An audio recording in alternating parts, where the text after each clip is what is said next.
Welcome, everybody. My name is Alina Santillan. I am the Director of Seattle Arts and Culture for Anti-Racism, and my pronouns are he, him. And I'm going to be facilitating this workshop that we have today. It's going to be talking about the foundations of anti-racism, and then we're going to get a little bit into volunteerism and how these foundational anti-racist and racist concepts that we're going to talk about, how that might show up in volunteering. So we always start all of our workshops at SACA with Native and Indigenous land acknowledgements. We're all guests on this land. I'm coming to you today from Louisiana, so I'm on Caddo, Yatasi, Quapaw territories. So different if you're coming in from Seattle. But I want to go ahead and give this land acknowledgement. I'd like to acknowledge that we live, work, and play on the stolen and traditional territories of the Coast Salish peoples, and that specifically the Duwamish, Suquamish, and Muckleshoot tribes, and that we occupy this land. This acknowledgement does not take the place of authentic relationships with Indigenous communities, but serves as a first step in honoring the land that we're on. What I wanted to kind of share and feedback that I've gotten from Native and Indigenous folks has been to make sure that we're always sharing something about the community when we are giving Native land acknowledgement, so that we're not talking about people as though they used to be here, but that our Native and Indigenous community is still here. May 5th, over the past couple of years, has been recognized as a National Day of Awareness for Missing and Murdered Indigenous People. And the National Indigenous Women's Resource Center will be hosting a week of action in honor of this day. You can learn more via the link that you'll get that's in this presentation, or you can go to the National Indigenous Women's Resource Center and find out how you can participate. But they'll be doing a week that incorporates that May 5th date of actions that people can participate in as we do this. Okay, next slide. So since we're in a mixed race space today, we always give an emotional labor acknowledgement also. So emotional labor is the need for one group to regulate their emotions to satisfy another group, usually the group holding the most power. We want to acknowledge the diversity that's present and not present in this space. This group is currently comprised of predominantly white folks, and white folks inherently hold more power in our current social system. We also want to recognize that the folks of color in this cohort are inherently carrying the abundance of emotional labor, both in this room and on a daily basis as they navigate the world, many of them navigating multiple systems of oppression. We thank and honor those that do the emotional labor, and we agree not to exploit it. We acknowledge the need for us to hold the weight of this emotional labor as a group. And it is a goal of this cohort in this space for folks that do not tend to hold the weight of emotional labor to accept the complexity and pervasiveness of emotional labor.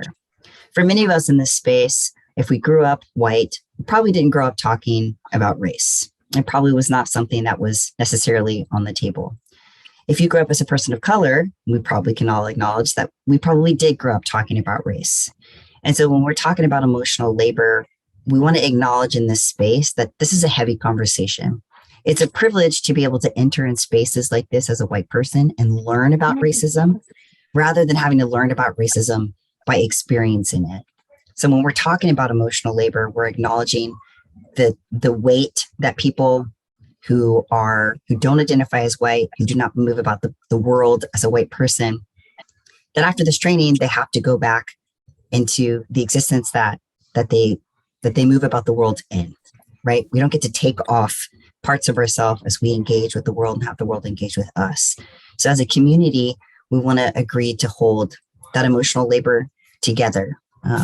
So I always want to ask for consent for that.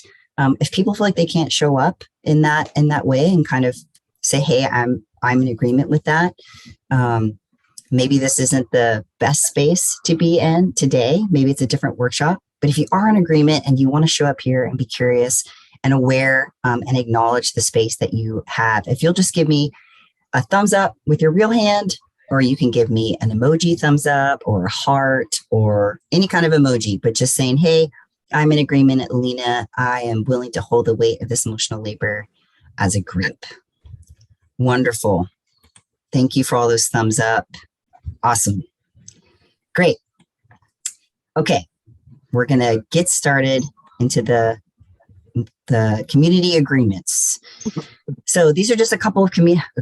This is a lot of community agreements. Actually, you can go to the next slide. So I'm just going to read through these really quickly. We won't go in depth. I think they all kind of speak for each other. But some community agreements for this space. We want to stay engaged. We want to speak from I statements, so not making generalizations about, well, all people do this or everyone is this way, saying maybe in my experience, I've experienced this. Not in opposition to what someone else is saying, but just making sure that we're speaking from our own experiences and not speaking for others. There's no fixing, there's no rescuing. We're not going to solve racism here today. I'm sorry to disappoint you. Maybe I should have done a disclaimer. We're not going to solve it today. We're going to avoid intellectualizing. Okay, we're not going to question, was that racist? Was that? We're not going to go into deep theory about that. We're going to listen for understanding. We're going to move up and take space. If we are someone who doesn't traditionally speak up, we're going to practice moving up and taking space. If we're someone that talks a lot, we're going to practice moving back and making space. One person at a time is the one mic. We're going to expect and accept non-closure. We're not going to get closure in the things that we're talking about. It's an ongoing conversation. For the white folks in this space, we're going to experience discomfort for the safety and liberation of the folks that identify in this space as Black, Indigenous folks of color, and for ourselves. Racism does not just hurt Black, Indigenous folks of color. It hurts all of us, right? It disproportionately impacts BIPOC people, but we want to acknowledge in this space that it also hurts me too. So I want to lean into this discomfort that might come up as we're talking about these things. We're going to embrace the and rather than the either or. It's one of those cultural norms where we can say it has to be this way or that way, rather than multiple things can be true, right? We're going to pay attention to impact rather than intent. Again, it might not be my intention to hurt someone's feelings, but that might be my impact, and I have to take ownership of that, right? We want to call people in rather than calling them out. Maybe if someone says something that was hurtful or maybe just like didn't land right, let's practice a way of care when we're calling people in and we're bringing those things up. What's said here stays here. What's learned here leaves here. It's kind of a cheesy saying, but it's true. What we share in this space, we want to share in this space, but what we're learning from here, we want to be able to take that back to our organizations. We want to care for each other. Y'all are coming up on the end of your day. Who knows what kind of day you had? It's almost Friday, but we want to show care for each other as we're gathering into this space. And then the last one is that we're all learning. This is lifelong work. No one has arrived. I, as a queer, trans, Latinx person of color, have not arrived anywhere. I may be leading the workshop, but I guarantee you I am consistently learning as I go about my day and as I learn from other leaders. So these are our community agreements, and that will just give us kind of a shell of how we want to engage and participate. So one of the first things that I wanted to touch base on, because we get this question a lot, is, Lena, why are we leading with race? Like, there are a lot of issues. There's gender equity. There is pay equity. There's disability justice. Why are we always talking about race? Why is that always the thing? So we wanted to lead with race for a couple of reasons. Race is the first thing that we notice about a person. Our lived experience, whether we are a white person or we are a person of color, has shaped and influenced how we move about the world and how people treat us, right? We could probably all agree that that's probably a common experience that we have. Research has also shown that when we don't lead with race, it gets left off the table because it's uncomfortable, right? Especially in Seattle. We tend to be a little passive aggressive in Seattle, don't want to talk about it. We don't want to be uncomfortable. And it tends to make us uncomfortable. So we tend not to bring it up, right? And then individual, structural, and institutional racism exist and impact the other identities that we carry, whether that is gender, sexuality, class, ability, citizenship. So by leading all of our equity work through the lens of race, We're acknowledging the role that race plays in all areas of oppression. And that allows us to approach equity work through an intersectional and inclusive framework. So one of the ways that has shown up has, maybe a couple years ago, we had some folks that were talking about pay equity between men and women. We really need to, we should talk about race, but we really need to be focusing on pay equity. So one of the things that we started talking about was, well, when we look at pay equity as it relates to race, Black women versus Latina women versus white women all make something significantly less than what white men make. So in order for us to address the gender pay gap, we also need to address race as well. There's intersectionality there that's important, right? So we want to make sure that we're encompassing all of these things. Okay, next slide. So we're going to talk about institutional, individual, structural racism. I like this graphic, this comic, because it kind of demonstrates all three of those structures that we're going to talk about.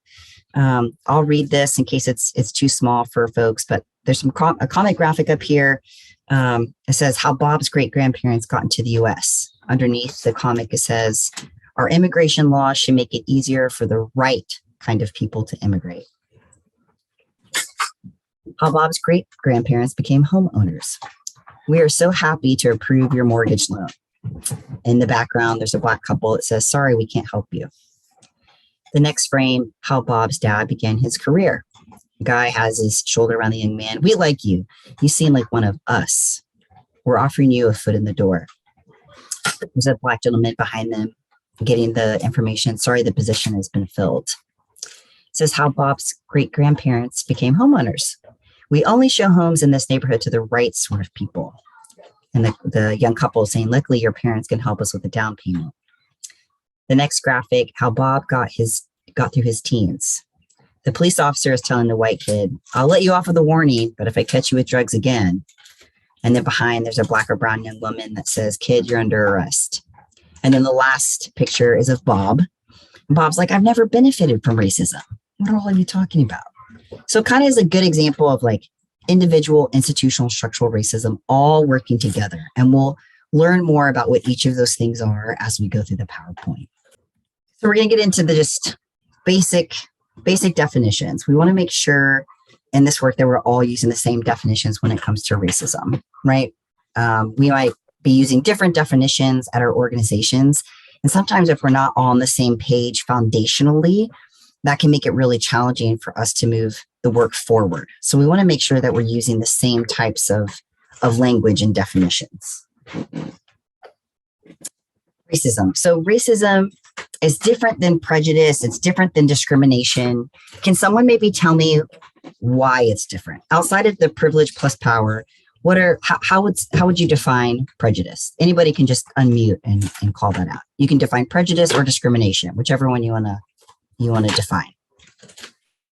I can say something. This is Sai. I wasn't thinking, can you hear me? Yes, we can hear you. I wasn't really thinking about this difference never came to my mind before, but not that you mention it. For example, I never think of, for example, I never said like this country or this group of people is prejudice or is hatred or has hatred. I usually talk about those about individual. That person, is a hating type of person or has prejudice against somebody. So I would say it's, when I think about the differences, is it like there is some power behind it, enforcing power behind it, like an institution, like some laws or something that gives it power. I don't think prejudice and hatred, for example, if I am prejudiced against somebody, I don't think that's like a broad power base that I have. It's just me feeling that way.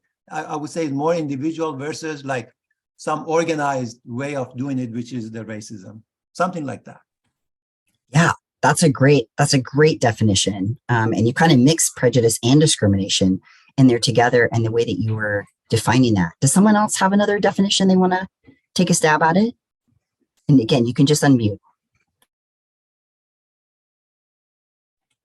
defining prejudice versus discrimination. So then we can really figure out how is racism different than those. Does anybody have an idea?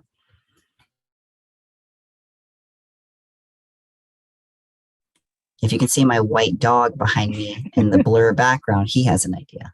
Yeah, Lisa, did you want to go?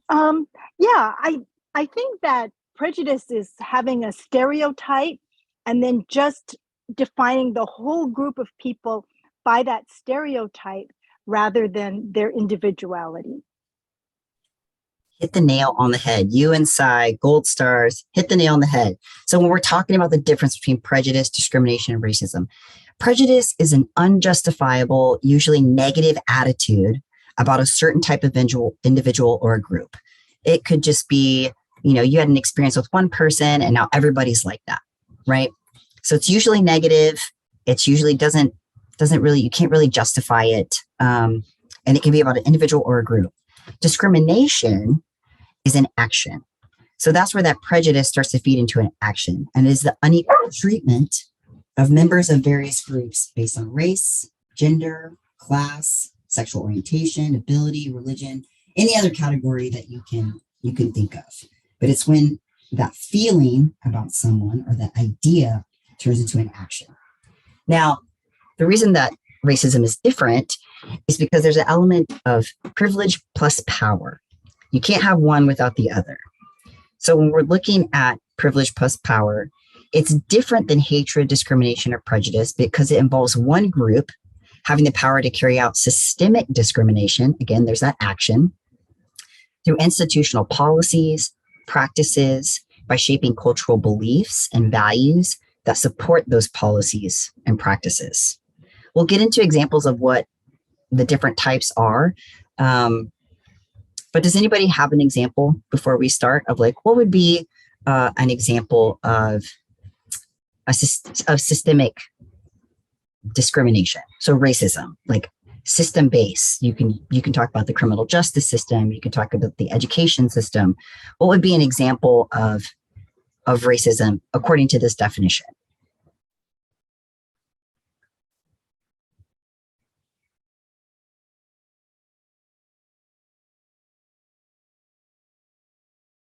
I think the little whatever cartoon you were showing, it had examples like when somebody gets like a traffic violation or something, depending on your race, you definitely, or not definitely, but in some cases are treated differently. And you have seen cases of that where minor traffic violations, let's say if you're a person of color, could result in an arrest. Whereas if you're, let's say white, you could just be given like a warning or something. I think we have seen examples of that, especially when it's broadcasted in the news. I haven't personally, as a foreigner, haven't, experienced that, but that's the examples that I can think of coming from some news channels. That's a great example, Sai. And sometimes in some instances in those police dynamics, especially when we're talking about policing, that can be deadly for some people, right? That can be a deadly consequence. Sue. Sue. This is Sue. Yeah. I think it was in the cartoon, but securing housing, whether it would be rent or trying to buy a house.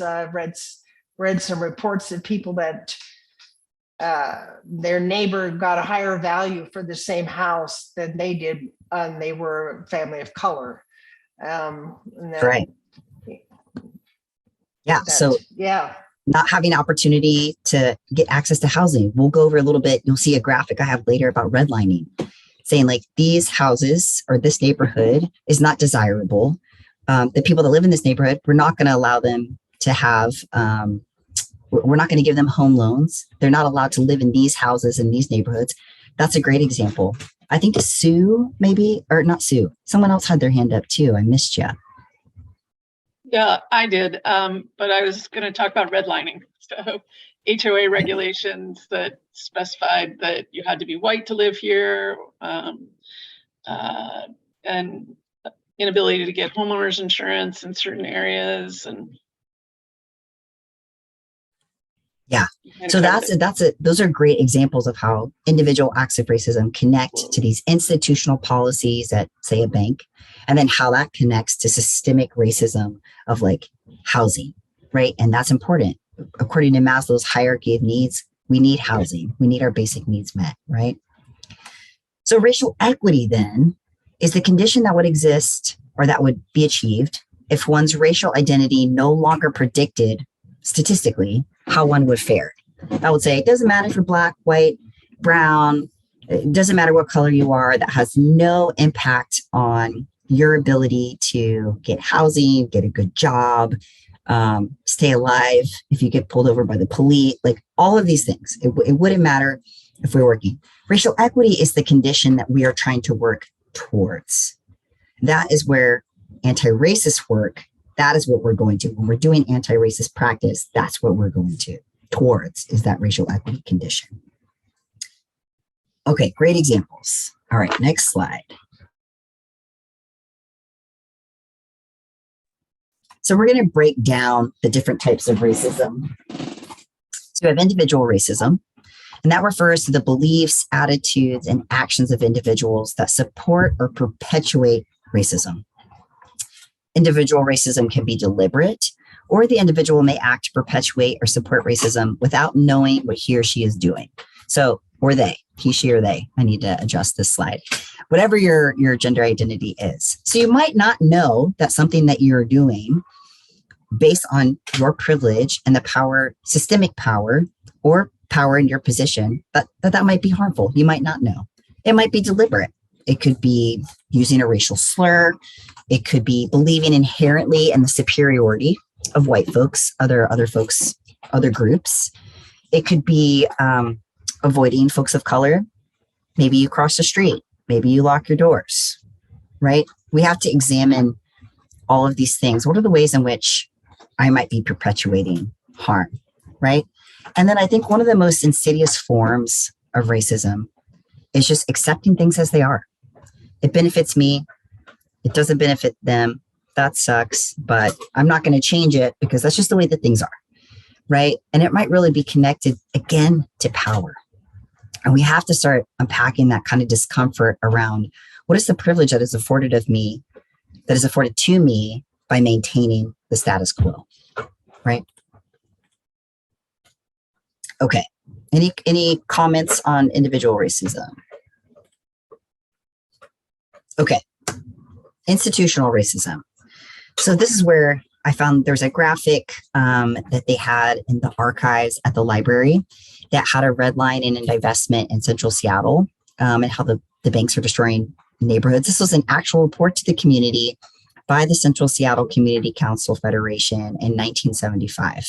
And it essentially is showing this is what they're doing. They are redlining our homes. You're not allowed in these neighborhoods. They're pouring a lot of money and resources into these spaces and not into your own. So institutional racism refers specifically to the ways in which institutional policies and practices create different outcomes for different racial groups, okay? The institutional policy may never mention any racial group, but their effect is to create advantages for whites and oppression and disadvantage for people from groups classified as people of color. Another term you might hear is like people of the global majority, right? Black, Indigenous, folks of color. You might hear the term BIPOC also. So examples would be government policies that explicitly restricted the ability of people to get loans, like Catherine was saying, to buy homes or improve their homes in neighborhood with high concentrations of African Americans, again known as redlining. Sue kind of started touching on that as well. We can see institutional racism in the environmental space also. So city sanitation department policies that concentrate trash transfer stations and other environmental hazards disproportionately in communities of color. If we were to look at a map of where those are in Seattle or where they are in King County, who is that impacting? We can think about transportation. Where currently the impact of the light rail going through the international district. Who is that impacting and why? So now we're going to get into structural racism. Now this is a little harder to pinpoint because it incorporates all of these different gears working together. All these different mechanisms have to work together. So structural racism is the normalization and legitimization of an array of dynamics that routinely advantage whites while producing cumulative and chronic adverse outcomes for people of color. It's more difficult to locate in a particular institution because it involves the reinforcing effects of multiple institutions, cultural norms, both past and present, continually reproducing old and producing new forms of racism. So what would be some more examples here? And we've talked about housing. Let's try to focus on what about the media, criminal justice, education? How are these gears kind of connected? I'll start us off, for example, school to prison pipeline. So education is working directly with criminal justice. Housing is probably connected to that too, right? What neighborhood you're in depends on what school you go to. What neighborhood you're in depends on how much funding that school goes to. Maybe you have a school that doesn't have a really strong PTA. Maybe you can't raise enough money to fund those things. You're not getting enough money through taxes. Those gears can work together. And I think it's important to, I think, again, being in Seattle, we are very good at skirting discomfort. And I think just as individuals too, it's a human nature thing to say, I'm uncomfortable by that and I don't want to be uncomfortable. That's a human nature thing, right? Part of anti-racist work, when we start breaking that down, is leaning into that discomfort. What is the discomfort that we need to lead into? Now, I'm specifically talking about, I want to make a distinction too. There's a difference between safety and comfort. Okay. When I'm talking about feeling uncomfortable, there's not really a lot of what I'm talking about that when we're talking about race is I have less to risk, but I'm uncomfortable. I don't want to talk about it. It just makes me uncomfortable. I don't feel unsafe. I'm not at risk of losing my job. I'm not at risk of retaliation. I'm not at risk of like physical harm. There are various levels of privilege when it comes, again, to talking about these concepts, to talking about these race, to talking about race. And when we're thinking about how we show up into those spaces, I think it's important to acknowledge the difference between comfort and safety. And for white folks, that right to comfort is a cultural norm we won't have time to get to today.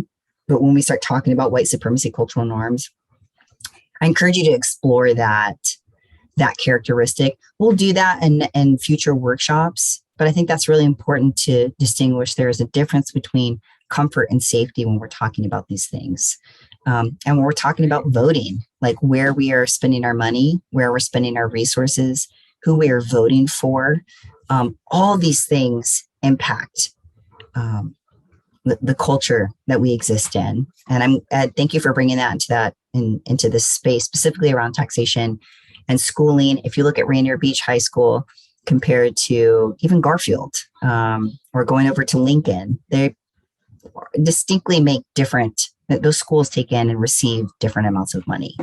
And really thinking about why that is. What are the dominant populations? What neighborhoods are they in, right? These are all great examples of structural racism.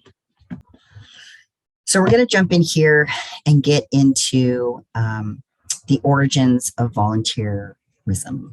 So on December 7th, 1736, Benjamin Franklin co-founded the Union Fire Company, which was also known as the Bucket Brigade. It was the first formally organized all fire company in the colonies and was shaped after Boston's mutual fire societies.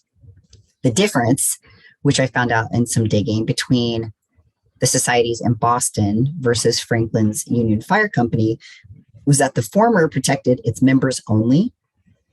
So if your house got on fire, you were screwed if you were not a member. While the latter protected the entire community. Now, I should also say the entire community of white people. That did not include the native indigenous inhabitants. That did not include the Africans who were enslaved in that space. So that's an important thing to know. So there were a couple things that, again, we could dive deep into this. All of this information is in the sources, but I want to talk about the Great Awakenings. If you're a history buff, you know about the Great Awakenings.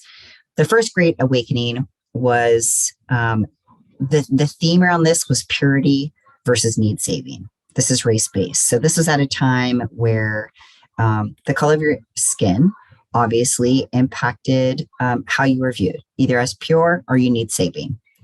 There's a man named Jerome Tennille, I think is how you say his name. And he wrote this about the Second Great Awakening, because there were a couple of them, right? So the first one is white people are pure, anything other than white, we need to save you. Like, I don't know if we can, so we're going to enslave you for a while. We'll think about what this looks like later, okay? Second Great Awakening came. You can save yourself if, okay? Jerome Tennille writes that the Second Great Awakening shift was shaped by a focus on religious commitment to social reform. And that was by elite middle-class citizens of the time. Shocking, not shocking, mostly white colonists. And while motivated by a concept of religious benevolence that encouraged them to improve the condition of what they considered spiritually impoverished people, these religious reformers created a national network of religious institutions in the decade following that imposed their ideas of good and bad on others. Now, these views were mostly imposed on those they believed needed saving. So indigenous folks, enslaved Africans at the time, anybody that was not white, they're imposing this idea of you can save yourself if you fall in line with the way that we say you need to act, look like, be, right? There's another dark side of volunteerism origins, and those were slave patrols. So, and the slave patrols then led to what we have today in modern day policing. That didn't exist before we had slave patrols. So policing in southern slave-holding states had roots in slave patrol squadrons, which were made up of white volunteers that were empowered to use any tactics, vigilante or otherwise, to enforce the laws related to slavery. So they located and returned enslaved people who had escaped. They crushed uprisings led by enslaved people and punished enslaved workers found or believed to have been violating plantation rules. So that was another space of like a dark history of where volunteering kind of got its origins and where it came up. Now, when we go back to those Great Awakenings, there were a lot of organizations that came out of that. The YMCA, the United Way, the Salvation Army, not necessarily in the slave patrol section, but in the later 1700s, 1800s, these organizations started popping up. They were very religiously based, but still those expectations of, or not expectations, that theme around who is pure and who's not, who needs saving, and you can save yourself only if you fall in line with what we say is good. That is directly connected to what we're going to go over next, and that is white supremacy culture. So I have this little graphic on the next slide. That's kind of the longer you swim in the culture, the more invisible it becomes. The fish doesn't know it's in water until it's out of the water. And then it's very apparent that it is no longer in the water, right? So there's I can't remember her direct title, but Mathilde, who is on this call, who's a volunteer. I'm going to call you a manager because I think you're a manager. And if not, you should be, at KEXP that works with those volunteers. And Mathilde chaired an organization called the Minnesota Alliance for Volunteer Advancement. And there's a woman there named Lisa Joycelyn who says that volunteerism is built on systemic racism. So what we talked about in those slides before, all those gears working together. It's not comfortable, but it's true.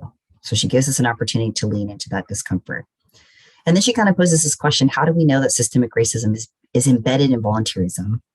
And it's because modern volunteerism, the formal structures and processes by which most organizations engage volunteers, is built upon multiple characteristics of white supremacy culture. And that's where we're going to start kind of diving into a little bit here and defining what is white supremacy, what is white supremacy culture, what are these norms you keep talking about, how are they connected to my organization? Okay. If at any point you have a question, just put your little virtual hand up, and we'll address that. Okay. So white supremacy. White supremacy is the ideology. It's the ideas, thoughts, beliefs, and actions of white people. The idea that those are superior to those of the global majority. that those are superior to people of color and their ideas, thoughts, beliefs, and actions. We associate, when we hear white supremacy, we associate it with KKK, Proud Boys, extremist groups, right? Doesn't mean that, yes, those are white supremacist groups and white supremacy. But the other kind of, sometimes I think more insidious because it can be hidden, baked into the fabric of our organizations or institutions, is the ideology. It's just this idea of like, what I think, what I do, what I believe is superior to you. Now, when we talk about the culture, that's where we're taking this ideology and we're talking about it. It refers to this dominant, unquestioned standards of behaviors and way of functioning that most of our institutions embody today. So just like unquestioned, status quo, this is what we've always done. This is how we behave. This is how we function. This is how we hire people. This is how we engage volunteers. This is how we raise money, right? White supremacy culture also defines what is not good, what is at risk, or what is unsustainable. It values some ways of thinking, behaving, deciding, and knowing, ways that are more familiar and come more naturally to those from a white Western tradition, while devaluing or rendering invisible other ways. And it does so without explicitly having to say so. And I think that element it's powerful to say that out loud, of like, there's this element in ideology that controls the majority of our organizations quietly sometimes in very loud ways, but it doesn't have to say anything about this is what's valuable, this is not. No one is probably going out and saying like, we should value this way of thinking and not this way of thinking. It's probably just the way that it operates.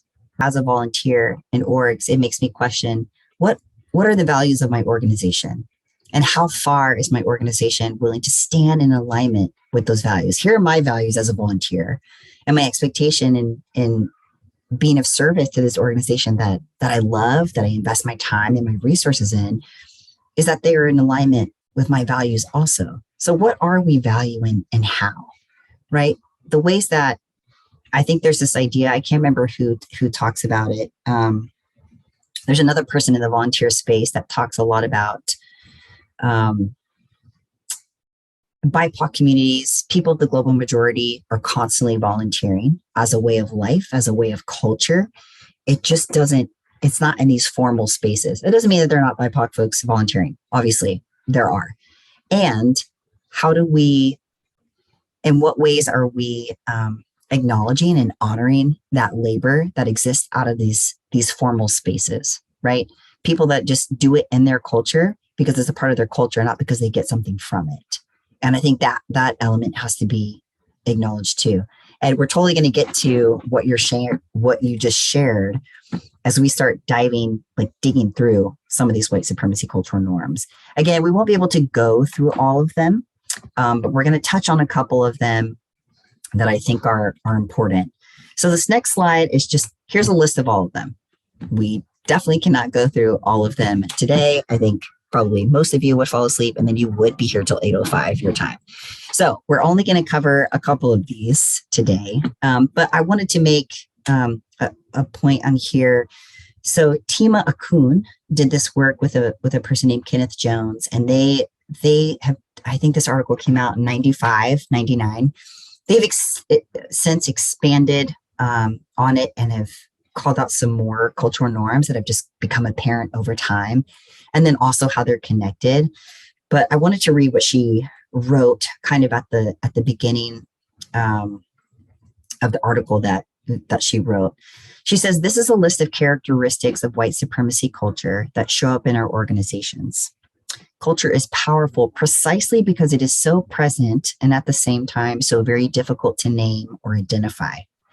The characteristics listed below or on the screen are damaging because they are used as norms and standards without being proactively named by a chosen group. Kind of going back to that Great Awakening, like you can save yourself if you fit into these, what we deem as worthy of saving, right?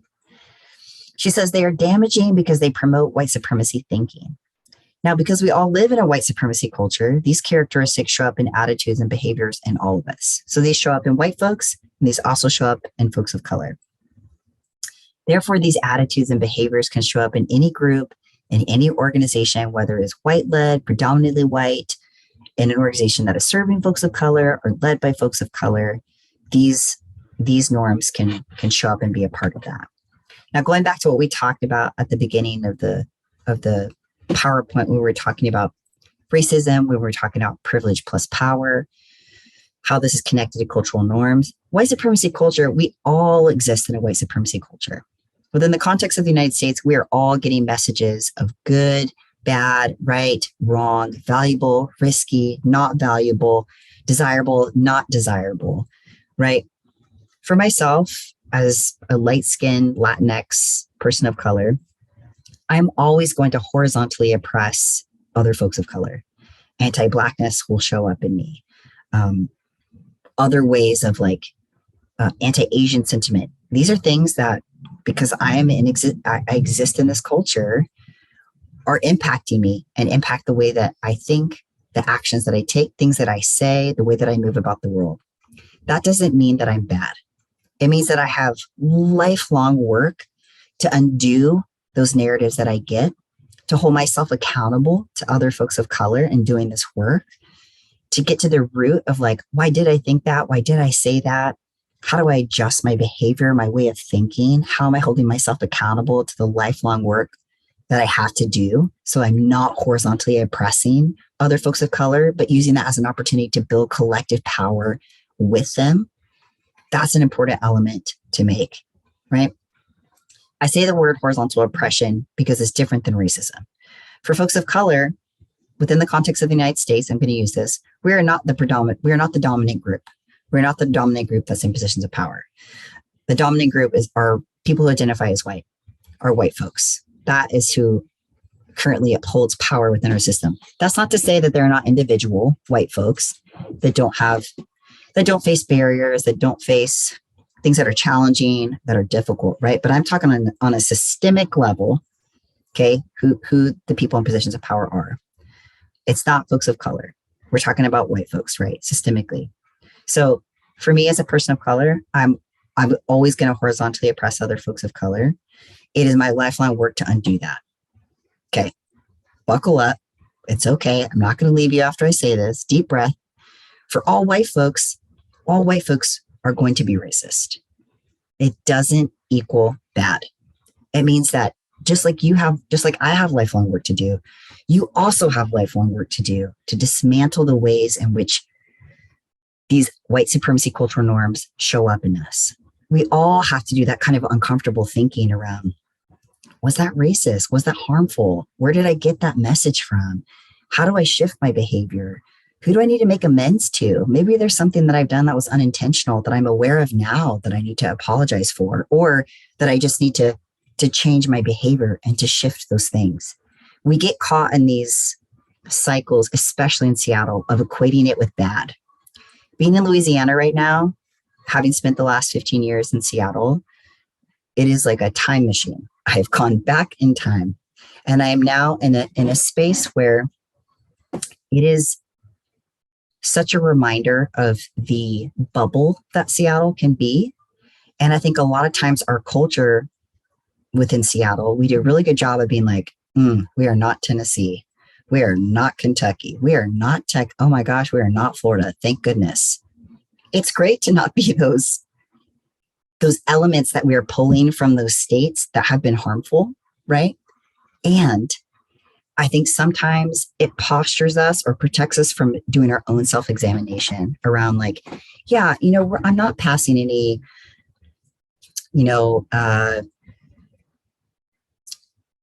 trans ban, gender affirming care ban for, Black and brown trans folks, white, all trans people in the South. But maybe I need to examine the culture of inclusion that I have in my organization for trans and gender diverse community.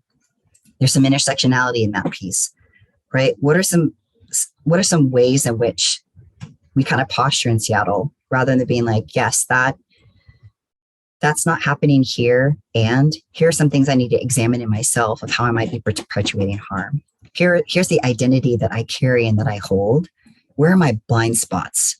or I'm not fully seeing the way that harm can happen in my organization, right? Or even thinking about what might, you know what, we don't have a lot of folks of color in our organization or in our on our art form or in our volunteer group. Why is that? We might not be these places in the South that might have some things that have been harmful that are coming up that are harmful, right? But maybe there's still something happening inside of our organizations that's keeping people out, right? So we want to think about these things as we're talking about the white supremacy cultural norms, and we want to think about them as individuals and as organizations. So how does white supremacy culture show up in volunteerism? So we have this sense of urgency.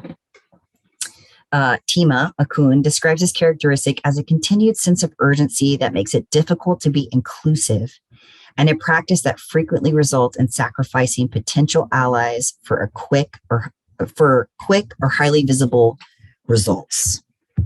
Okay. Let me read you some of these outside of that. So some of these might look like, we're going to read the ones of how it shows up in volunteerism next, but here's some examples. It makes it difficult to take time to be inclusive. Frequently results in sacrificing potential allies for quick results. For example, sacrificing the interests of BIPOC people and communities in order to win victories for white people. Reinforces existing power hierarchies that use the sense of urgency to control decision-making. It is reinforced by funding proposals, which promise too much work for too little money, and by funders who expect way too much for way too little. Kind of to Michelle's point in talking about the funding. Privileges for those who possess information quickly or think that they do, right? There's a whole list of other attributes to that, but how it shows up in volunteerism. So that same woman I talked about from MABA, Lisa wrote that it acting upon demands of organizational leaders or program directors who need more volunteers now, forcing quick recruitment instead of thoughtful outreach. Recruitment goals that call for an increase of volunteer over a course of months or 1 year when building authentic relationships with new communities takes longer than that. Do people have examples of that? Like, is that resonating, this difference between, I hear organizations talk about community engagement and outreach, and they use them interchangeably. So they'll say community engagement, but really they're doing outreach. We're sacrificing meaningful engagement sometimes relationships with rushing through things. Yeah, Ed put in the chat, don't let perfection be the enemy of the good. It's true, we do that. That idea of like the perfectionism, it's also a white supremacy cultural norm, right? That shows up in the way that we run our volunteer programs, or in the things that we're asking our volunteer managers to do. Like, hey, I need people now. Like, it's great you want to diversify things, but we need people, right? How are we weighing that? The next norm that I wanted to touch base on was paternalism. I literally just Googled paternalism and this picture came up, and I thought it was such a powerful, but I was not expecting that good of a photo to add in here. But it was it resonated with me in a lot of different ways. So paternalism is described as those with power thinking they are capable of making decisions for and in the interest of those without power. I want to amend that a tiny bit to say that there are opportunities to build collective power. But I think, again, this is talking about systemic. Who are the people who are in positions of power, who make decisions about how we govern our country, who, when we look at mass incarceration, like who goes to jail, who doesn't, right? Thinking about this, I think it's very important for us to think through. So how does this show up in volunteerism? Nonprofit and volunteer engagement leaders make decisions about the volunteer program without consulting community members and those who receive services from the organization. So I think this is specific talking about direct service. So, you're providing food, housing, like direct service, like meeting the needs of people, right? Deciding, hey, you know what? We know what's best for you. rather than saying like, actually, what do you need? Right? What does partnership look like? What does that mean for you?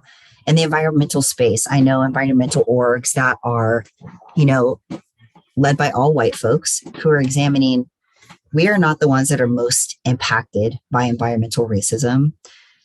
How can we make our organization not necessary? Kind of how do we put ourselves out of a job? How do we shift the places in which we have power, we have privilege, we have a relationship, and give that to communities that need it, who are being deeply impacted? How do we elevate their voice? How do we use our privilege and our resource to make sure that they have a seat at the table, right? So really thinking about how are we making decisions for people? Going back to, I think several people have said it in this space around, again, it's a privilege to volunteer. When are the times that you get to volunteer? Where are you asking people to volunteer? Internships, unpaid internships. Why? Why aren't we paying people for their time, right? It's a privilege to be able to do that. Those with money were provided special treatment as volunteers. I think Ed touched on this. So creating a customized volunteer opportunity for funders, employee group, for example. There was a post that's in this article that is attached to the sources, but she talks about power, privilege, and volunteerism and how those things are interconnected and related, and the power that has. Ed talked a lot about that around, does the organization start shifting our values to meet a select group of donors and volunteers? Maybe we don't. Maybe we are staying in alignment with our values, but I think it's important to think through and ask those questions. And then prioritizing the feelings or reactions of donors instead of the community when making decisions about programming. Oh my gosh, I have so many examples of that. Volunteer services or messages, right? Who are we prioritizing? It, again, can be uncomfortable sometimes for us to stand up for what we believe in and to stand up for what's right and what's equitable. And to stand up for what is in alignment with our values. That might cost us something. It usually does. When it's a difficult or challenging situation, it usually does cost us something. But how are we showing up in these ways? How do these things show up in our volunteer spaces? And what is the work that we're doing to address them moving forward? Now, what I hope that you'll take from these, again, we'll have another workshop to untangle some more, is that you go back with questions that you ask your volunteer manager, that you ask your organization, like, what is the anti-racist work that you're doing? How are we making sure that we're creating accessible, equitable opportunities? Do we pay our interns? Why is it that there are only white people that are here when I volunteer? Like, just questions to start getting us to think about what is the state of our organization? And then maybe that follow-up question is like, how can I support you in this? I went to this workshop. Maybe you're new. Again, you're new to this work and you're learning also.